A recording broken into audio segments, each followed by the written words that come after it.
welcome back to my channel. It's by Mandy. My name is Amanda and today we're talking about my fall knitting plans and inspiration.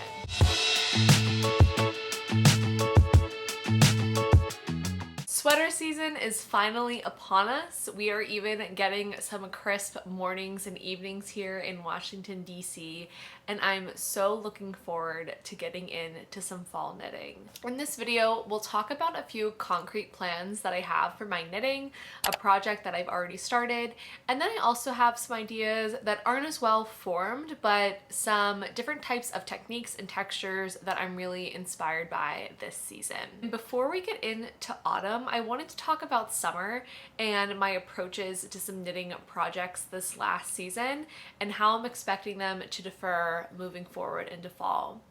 So over the summer, I had a really big focus of making a dress. That is the project that I wanted to do. I was very project oriented or product oriented, I feel like, this last season. I felt that a lot of the projects that I made where I was either wanting to use up a yarn or I had a specific vision in mind, I didn't end up enjoying the process the most that I could.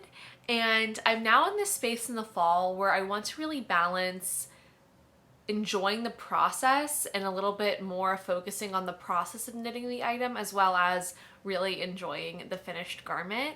I think a good example of something that I love the process but I don't wear that garment that often is the Whitmore cardigan that I made this winter. I loved making the lace yoke and I loved following the chart. There is something very repetitive and meditative about it, but at the end of the day, lace just isn't super congruent with my current style. I'm still trying to find that perfect marriage and nothing's ever going to be perfect, but this season, that's what I really want to focus on, finding the in-between of products or finished objects that I really enjoy and want to wear, while also having a rich process making experience that keeps me engaged and I get to learn and try some different techniques. I don't think all of my projects this fall will be, really difficult or really intense, but there is just a little extra layer of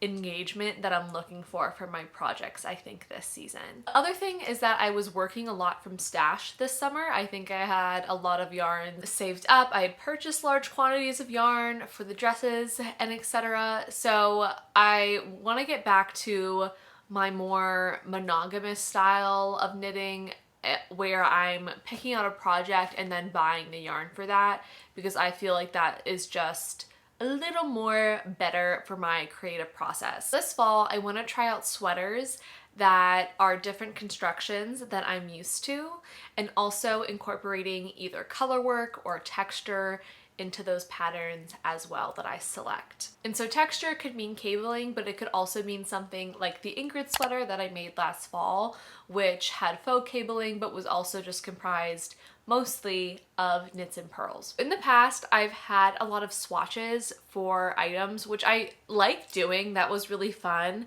but I'm just not there with my fall yarns yet in my project planning.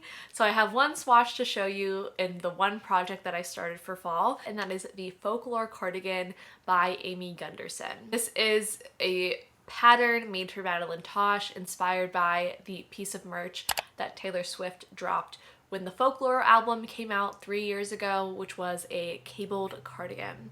This cardigan has, I think, a lot of traditional like Aran motifs and cables in it, and it also has like a little bit of varsity striping in it. It is done in sections and then seamed, and I actually have made seamed sweaters before, and those were like the first two sweaters that I made, so it will be a lot different, I think, this time around to do a seamed construction. I am excited to try it because from what I understand, having seams in your garments actually lends to a little bit more of structural stability as opposed to like a top-down construction where it's all one piece. I'm not looking forward to that part of the project. It'd be rewarding to have both this kind of cabling and the seamed aspect. I've done cables. I've done an entire cabled sweater, the sweater 15 by My Favorite Things Knitwear. Last fall I made the Ingrid sweater. I feel like these were really good building blocks to help me play with texture and reading charts. I also read lace charts for the Whitmore cardigan. So I'm feeling ready to take this on, and my love for the Folklore album by Taylor Swift only grows. I probably will still have some songs from it in like my top 10 songs from this year. It's just one of my favorite albums. It came out during the pandemic and like it just really stuck with me. And so I'm excited to have both what is like a fan piece, but also I think a really classic looking piece in my wardrobe as well. I'm really excited about this pattern. The yarn that I decided to purchase for this pattern is Kelbourne's Woolen Scout in the colorways Natural and Heathered Charcoal. Here is my gauge swatch. I wanted to put in the black just to make sure there wouldn't be any color bleeding, and I wet blocked it and there wasn't, so that's great. So the wool in Scout is a cross between a Corriedale wool and a merino wool. So it is a little less soft than a merino, but a little more durable, which I think for this kind of cabled structured pattern, I was looking for kind of a more workhorse yarn, like a sturdy yarn and like a wool, you know what I mean? Like a woolly wool. Not that woolly, but this is a good mix. It's 2-ply, and on the colored yarns, it has more of a heathered effect. Natural, of course, is just the natural color of the wool, so it doesn't have that. And I'm already so happy to be working back with wool. I missed it so much. I haven't worked with it since I think I made this sweater back in the spring, so it's been a second, and just feeling like how stretchy it is, I missed it. I missed the feeling of wool. I'm a woolly wool girl. I'm back. I'm so excited. Because the one thing I'll note about this pattern is that it's made with a superwash wool. Knitting an entire cabled cardigan in superwash gives me pause. I've only had very limited experiences with superwash, but enough that I don't really like it. I knew I wanted to go the route of a non-treated wool, I think just in general usually, but I am liking so far. I just cast on for the back panel. So I'm excited to have this kind of oversized classic cable piece that'll be very cozy. I'll point out that Lion brand also has a Folklore cardigan pattern, which is free. A few reasons I chose this one. The first is that this one's in a DK weight. I would like this to be on the thinner side to have it more as like a transitional piece. I have a very Aran to bulky weight store-bought cardigan in my closet, and I do not wear it that much, so I figured a lighter weight would make this a little more versatile for me. And then also the sizing looked just a little more attractive. The Lion brand pattern, it is a free pattern. It does that thing where it like groups sizes, so like one size is a small medium and like one size is a medium large. Immediately no for me once I see a pattern doing that, and that is like no shade at all. It just makes me more skeptical of how well I can get that garment to fit me when the sizing is kind of like a little more interpretive, I guess. I like to be a little bit more certain, and I don't mind paying, you know, $8 to make sure that it's right. But both seem pretty accurate replicas of the sweater, and I'm excited to have that. The next sweater that I know I definitely want to make is the Mamba sweater by Ullen Knitwear. This is a quarter zip sweater with, I believe, honeycomb cablings in the center and on the sleeves. And this sweater to me just looks so luxe, and like I need it in my closet immediately, basically is what I'm feeling. I really love the look of a quarter zip sweater. I have a few like store-bought ones, and I feel like they make a sweatshirt look elevated, and I like the idea of having a sweater with this neckline. It's also something that I've never done before, adding a zipper into a piece of knitwear. So there's a few different techniques in the sweater that I'd be excited to try. I also talked about this in my window shopping video that I made earlier in August, and the idea of making it in a camel color has kind of stuck in my mind. And so currently I'm thinking about making it with Knit Picks palette held double because it is another DK weight sweater. I believe the original is made with an isager. Yeah, I want to say isager, like the American in me wants to say isager, but I think it's isager. And isager, it's made with a combination of two yarns from that brand. One is a wool and the other is a mohair silk. And I am on a mohair strike, at least for fall. We'll see if in like the winter it has pulled me in. But basically, when I make things with mohair, it often makes them too warm to make them like transitional pieces or very versatile pieces in my wardrobe. And it's just a little expensive after a while too. As much as I do enjoy working with it and the finished look and touch and feel of that object, like I just said, talking about like a more textural wool, I do like working with it. So I believe Knit Picks palette is a Peruvian Highland wool, and in my experience in the past working with Cascade 220, which is also the same kind of wool, I really like that feeling. I also think that having, again, the cables in just wool with a pair as opposed to the mohair, which I feel like kind of soften things out, will just add a skosh more bit of structural integrity to the garment, and I think make it really cozy and warm. If you worked with palette before, I would love to know if you like it, if you find that it wears well over time. That's what I'm thinking for now, but that could definitely change if I find something else. And I am just really liking the idea of the sweater. It looks so cozy and it just looks elevated. Those are really the two sweaters that I know that I definitely want to make. The next sweaters I want to make are kind of more vague and based on techniques that I've been inspired by, or just kind of like really enjoying what these finished objects look like, but I haven't put my finger on whether I'll want to complete them or not. And truth be told, it might take me a while to get through two sweaters anyway, so we'll see how it goes. Two sweaters that are standing out to me that I'm kind of putting in the same category, even though their techniques are different, are either the press flowered cardigan or pullover, as well as the heirloom quilt sweater. So these are different techniques for sure, but they both kind of have this like granny chic vibe that I like. I really, really like. And they have this like very cozy, almost like woodsy feel to them. And they also incorporate color work, which is one of my other goals for this season and also the year, to do more color work and make a color work sweater.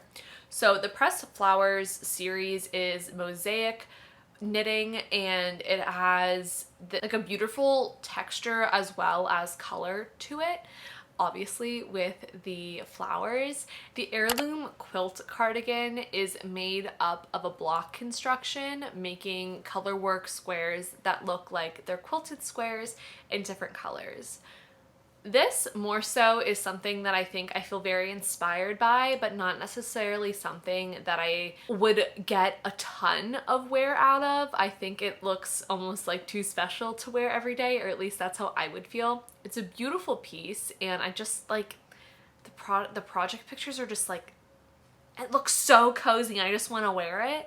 Honestly, I would love to even make a blanket. I know there's a few knit blankets that have this kind of like, it's made to look like a quilt, and I really like that idea as well. Oh, hello. We haven't had a sassy, oh, I'm so sorry, a sassy cameo in a while. He's been good. She missed us when we were gone. Anyway, Sassy, do you want me to make you a sweater this fall? She's like, no. So that's the heirloom quilt. It just looks like, I just want to make it, you know, but I don't know if I do. I don't know if the process for me would be enjoyable. On the other hand, the pressed flower cardi or pullover, they just look really nice. I think I'll also need to kind of gauge where I am after doing kind of two more structural knits. If I need a break and need to maybe like just work on some like set it and forget it stockinette, or like a raglan or something like that, or a drop shoulder design. But I don't know, this is what I'm feeling really drawn to. And as far as colors go, I feel like I'm starting out with some more neutral colors. I would maybe love to incorporate a pop of color. You know, Emily from High Fiber Knits is doing a tomato soup core knit along with some other creators, which is really fun. Kind of inspired by like these rich, deep red and orange tones for the fall. I could see myself maybe wanting to knit like this bright poppy red color that's been very trendy. I feel like it looks pretty good on me, if I do say so myself. That could be fun as well when we're talking about colors. At the same time, I am feeling kind of drawn to more earthy colors right now.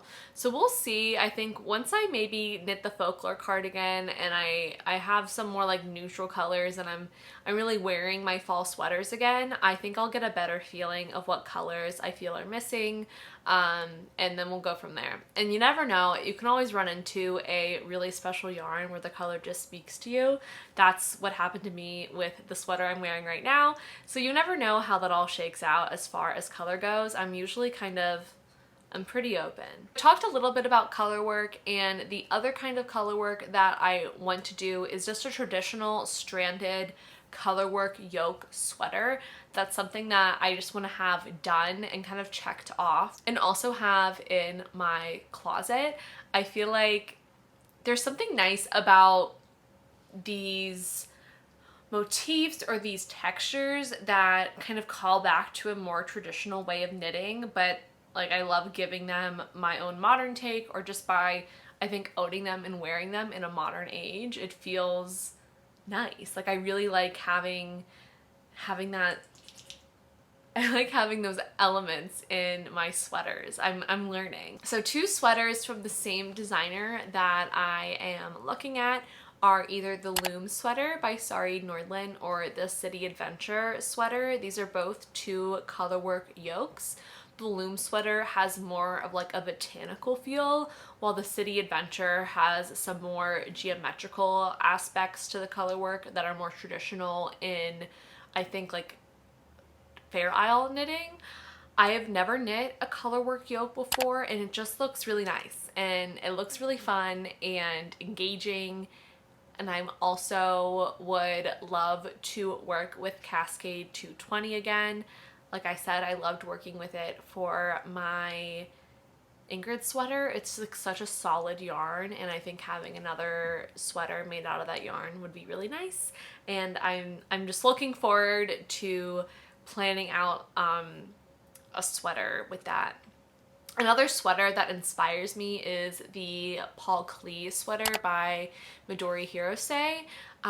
However, that's made in fingering weight, and I'm just like, I'm not there yet making a fingering weight sweater. Maybe one day, maybe in the winter, but right now I don't think so. I really like being around the 4mm needle range. It keeps things engaging, but also makes garments that are like reasonable and usable in my everyday life. I know that eventually having something on a smaller gauge might be nice, but these are kind of the patterns that I've been drawn to and thinking about this autumn. One last sweater that's kind of an outlier from these either textural or colorwork buckets that I've made is the Stripe Pipe sweater by Veronika Lindburg. This is another one where the project photos in particular are really calling to me. This is a striped sweater, but what Veronika does is she uses about 5 different colors of stripes in the sweater, and it honestly just looks like something from a J. Crew catalog. I'm not even that big of a J. Crew girly, but I feel like this would be such a fun twist on a classic motif such as stripes.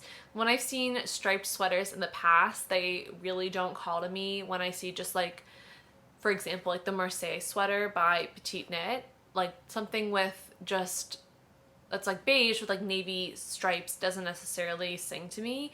But something about the colors that she chose in this, there's like a nuggety brown and navies, but also like a baby blue and a pink and a red.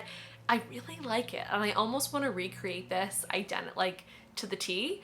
We'll see if I do that. Maybe I'm kind of keeping this pattern in my back pocket if I'm maybe getting a little too gung-ho with trying all of these new techniques, and maybe I'm like tiring myself out and I want something just like, I think that will go out pretty quickly because the stripes kind of keep you going and it's all in stockinette.